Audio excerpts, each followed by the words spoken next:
Hello friends, आज मैं अपनी सेकंड सी सेक्शन डिलीवरी का एक्सपीरियंस शेयर करूंगी कि मेरे साथ क्या हुआ था।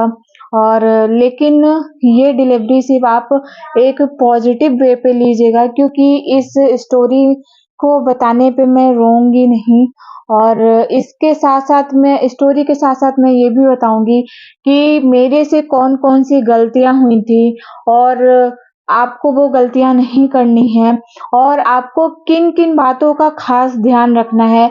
अगर आपकी कोई सी भी डिलीवरी हो, लेकिन अगर आपकी सेकंड या थर्ड डिलीवरी हो, तो ज़रूर इन ख़ास बात का ध्यान रखिएगा।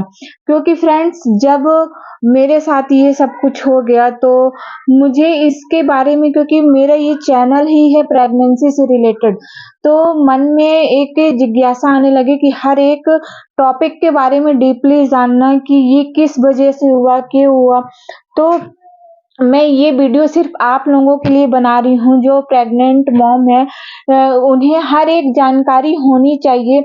इस वीडियो में मैं बिल्कुल भी नहीं रोऊँगी, क्योंकि ये सिर्फ़ मैं पॉज़िटिव वे के लिए बना रही हूँ कि आपको इसमें से बहुत सी नॉलेज मिल सकेगी। क्योंकि फ्रेंड्स, जब हम प्रेग्नेंट होते हैं तो हमें कुछ भी नहीं पता होता है, या हमें सेकंड डिलीवरी में भी उतना नॉलेज नहीं होता है, और हमें डॉक्टर भी खुल के सारी चीज़ें नहीं बताती हैं। हमें खुद से जानकारी होनी चाहिए। तो फ्रेंड्स, स्टार्ट करते हैं। तो मेरी सेकंड डिलीवरी मुझे करीब कंसीव हो जाता है 1.5 साल बाद, और मेरा 3rd मंथ तक निकल जाता है, मुझे पता नहीं चलता है। क्योंकि मेरा पीरियड रेगुलर था, मतलब पीरियड टाइम से नहीं आता था, 10-15 दिन आगे-पीछे हो जाता था, मतलब कि आगे ही हो जाता था। लेकिन उस टाइम पे मेरी तबीयत खराब होने लगी, और मैंने चेक कराया तो टाइफाइड निकला। फिर उसके बाद टाइफाइड का ट्रीटमेंट चलने लगा, और टाइफाइड का ट्रीटमेंट चला, फिर उसके बाद भी मुझे बिल्कुल भी आराम नहीं लग रहा था, और मैं मतलब अच्छा फ़ील नहीं कर रही थी। फिर उसके बाद जब कहते हैं, फिर से मैं डॉक्टर के पास गई, और मैं बोली कि मेरे को अच्छा फ़ील नहीं लग रहा है, मेरे को बिल्कुल भी आराम नहीं लग रहा है, जबकि मैंने कोर्स भी पूरा कर लिया। फिर उसके बाद डॉक्टर ने पूछा, पीरियड के बारे में पूछा, लेकिन मेरा तो बिल्कुल ध्यान नहीं था कि हाँ, मैं प्रेग्नेंट भी हो सकती हूँ। फिर डॉक्टर ने टेस्ट के लिए बोला, तो फिर जब टेस्ट हुआ, तो जब पॉज़िटिव निकला, फिर भी यकीन नहीं हो रहा था कि कैसे प्रेग्नेंट हो सकती, क्योंकि हमें भी पता है कि कहते हैं क्या प्रोटेक्शन यूज़ करना चाहिए, क्या नहीं। तो फिर क्या होता है कि अगर आपका पीरियड मतलब टाइम से आगे-पीछे होता है, तो उसमें जो ये फर्टिलाइज़ेशन होता है, वो कभी भी हो सकता है, मतलब उसका कोई टाइम फिक्स नहीं होता है, उसमें अक्सर लोगों को धोखा हो जाता है, क्योंकि इसका कोई टाइम फिक्स नहीं होता है। तो फ्रेंड्स, क्या होता है कि पॉज़िटिव निकलता है। अब हम दोनों कन्फ्यूज़ थे कि करना क्या है। तो मेरी फ्रेंड लोगों को भी हो, मतलब 2-4 ऐसी फ्रेंड थी कि जिनका सी सेक्शन हुआ था, और उनको ऐसे ही 1 डेढ़ साल के अंदर ही कंसीव हो गया, और उनकी फैमिली कंप्लीट हो गई, मतलब कि उनको 2 बेबी हो गए। तो हम लोग ने भी काफ़ी सोचने के बाद सोचा, क्योंकि फर्स्ट जो मेरी बेबी थी, तो ट्रीटमेंट के बाद हुई थी, मतलब कि कंसीव करने में मुझे प्रॉब्लम आ रही थी। तो फ्रेंड्स, उसके बाद पे हम लोग ने डिसाइड किया कि चलो ठीक है, भगवान की मर्ज़ी है, हम लोग करते हैं। तो मतलब कि फिर हम लोग ने अबॉर्ट नहीं किया। उसके बाद से मेरी प्रेगनेंसी, जैसे कि मुझे स्टार्टिंग में तो 3 से 4 मंथ बहुत ही ज़्यादा प्रॉब्लम होती है, और मेरा वेट भी करीब, मतलब 5 से 6 किलो तक का कम हो गया था, और बहुत ज़्यादा मैं वीक हो गई थी। फिर उसके बाद जैसे 5th और 6th मंथ लगा, तो थोड़ा-सा बेटर फ़ील हो रहा था पहले से। तो सारा चीज़ हो गया, ठीक ही चल रहा था।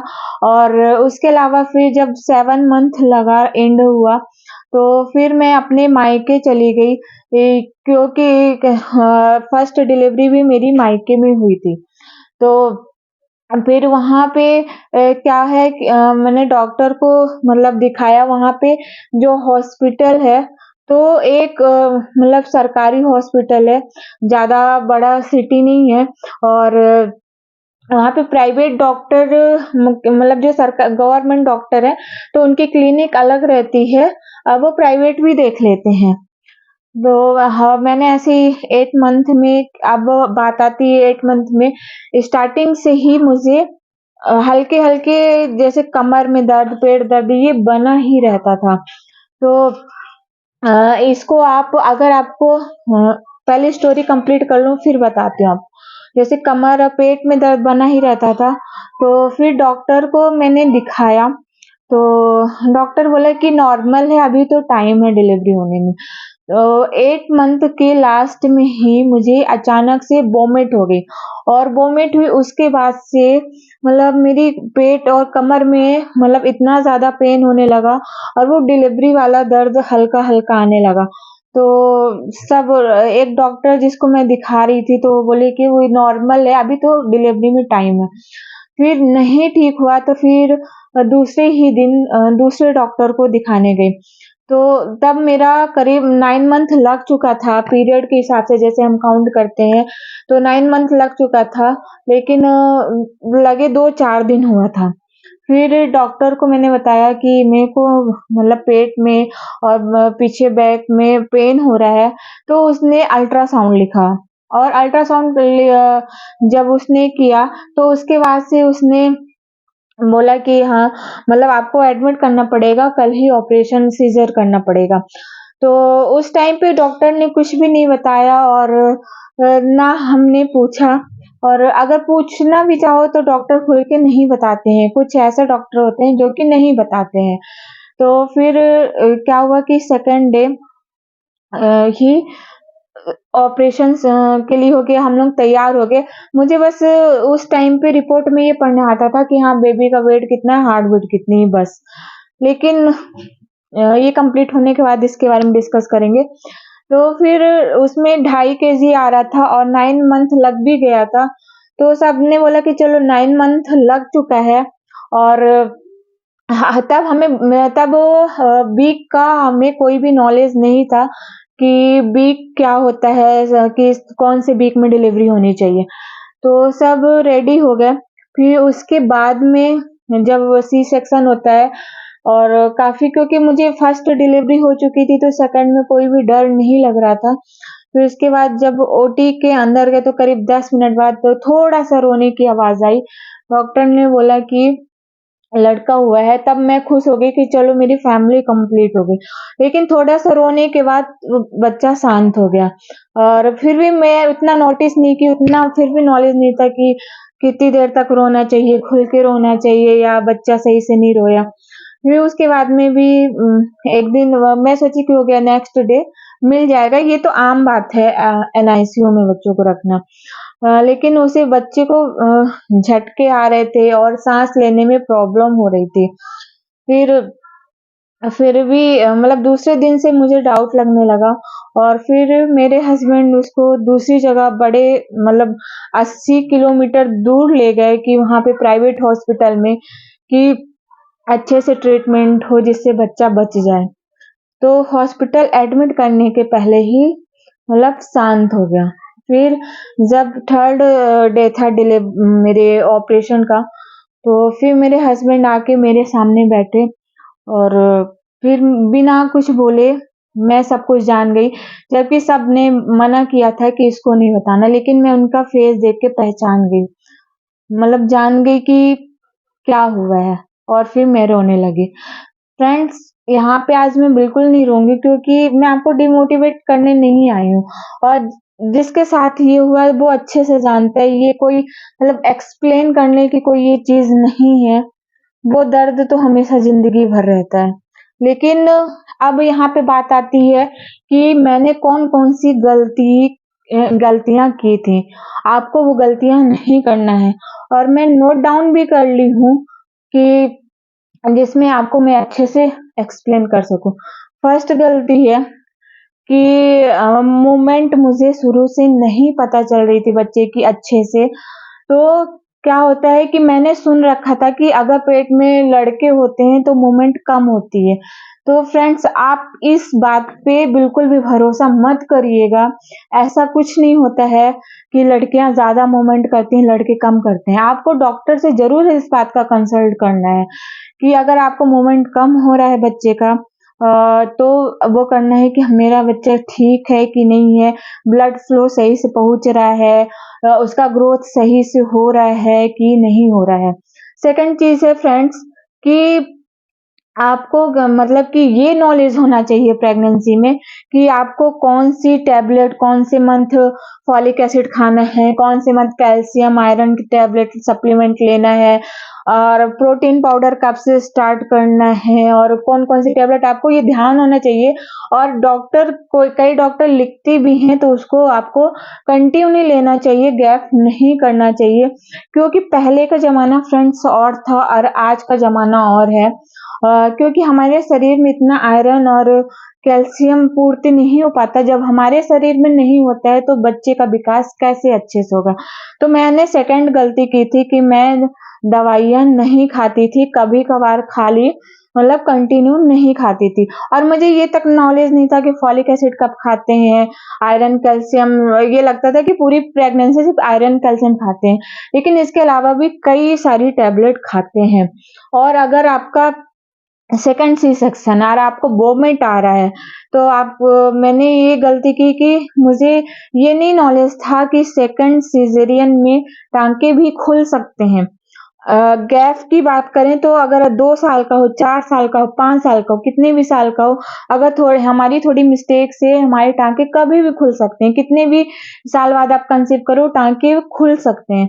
तो इस बात का मुझे नॉलेज नहीं था और जब मुझे वोमिट हुआ, तो वोमिट की वज़ह से मेरे जो स्टिचेज़ थे, टाँके थे, वो खुलने लग गए थे और मुझे उस चीज़ का नॉलेज नहीं था और तो अगर आपको सेकंड डिलीवरी में थोड़ा बहुत भी वोमिट लगता है और होता नहीं है, तो आप डेली कंटिन्यू वोमिट वाली दवाई खा सकते हैं। और उसके अलावा फ्रेंड्स कि आपको इस बात का ध्यान रखना है कि आपका जो अल्ट्रासाउंड हो रहा है 7 मंथ में, 8 मंथ में, आपको मतलब कौन-कौन सा अल्ट्रासाउंड कब कराना है, इस बात का नॉलेज होना चाहिए। तो फ्रेंड्स अल्ट्रासाउंड तो मैंने सब कराया था, लेकिन जो 7 मंथ का अल्ट्रासाउंड होता था, मुझे उसका बिल्कुल नॉलेज नहीं था कि ग्रोथ अल्ट्रासाउंड क्या होता है और शायद हमारे उधर होता भी नहीं था। हमारे उधर सिर्फ ये चेक करने के लिए करते थे कि हाँ, बच्चे का वेट कितना है और मतलब कि थोड़ा बहुत चीज़ें। लेकिन 7 मंथ के अल्ट्रासाउंड से आपको डॉक्टर से पूछना चाहिए कि बच्चे तक ब्लड फ्लो सही से पहुँच रहा है कि नहीं, बच्चे का वेट सही है कि नहीं और अगर आपका सेकंड सी सेक्शन है तो आपको जो स्कार्स थिकनेस है, जो टाँकों मतलब देखना चाहिए कि बच्चेदानी में जो टाँके लगे हैं वो कितना मोटा है, उसमें थिकनेस कितनी है, वो ज़रूर टेस्ट कराना चाहिए कि हम स्कार थिकनेस कितनी है और उसके अलावा आपके फ्लूइड कितना है मतलब पानी आपके शरीर में कितना है और आपको वीक बाय वीक का नॉलेज होना चाहिए कि कौन-सा वीक चल रहा है। तो इसका नॉलेज होना चाहिए। आजकल तो कई सारे एप्लीकेशन आ गए हैं कि आप अपनी लास्ट पीरियड डेट डालेंगे तो आपको वीक उसमें बता देगा कि हाँ, आपका इतना वीक चल रहा है या आप गूगल पे भी आप सर्च करेंगे कि pregnancy due date week by week तो वहाँ पे भी आ जाएगा अपने आप लास्ट पीरियड डेट डालेंगे तो आपका कौन-सा वीक चल रहा है वो भी आ जाएगा। इस चीज़ का पहले मुझे नॉलेज नहीं था। तो अगर आप वीक बाय वीक अगर आप देखेंगे तो मतलब आपको अपनी अल्ट्रासाउंड रिपोर्ट से और वैसे पीरियड वाली डेट से आपको ये देखना है कि हाँ, आपका मतलब वीक सही चल रहा है या नहीं, उससे पता चल जाता है कि बच्चे की ग्रोथ सही चल रही है नहीं।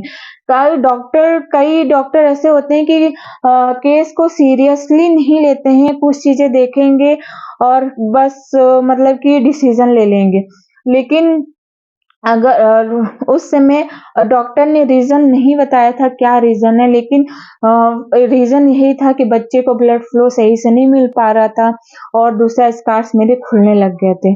तो फ्रेंड्स आपको इस चीज़ का नॉलेज होना चाहिए और आपको बच्चे का मूवमेंट एकदम मतलब पता चलते रहना चाहिए और इसके अलावा फ्रेंड्स कि आपको कौन-कौन मतलब कि इसके अलावा बात करते हैं, ये तो बात होगी कौन-कौन सी गलतियाँ नहीं करनी है।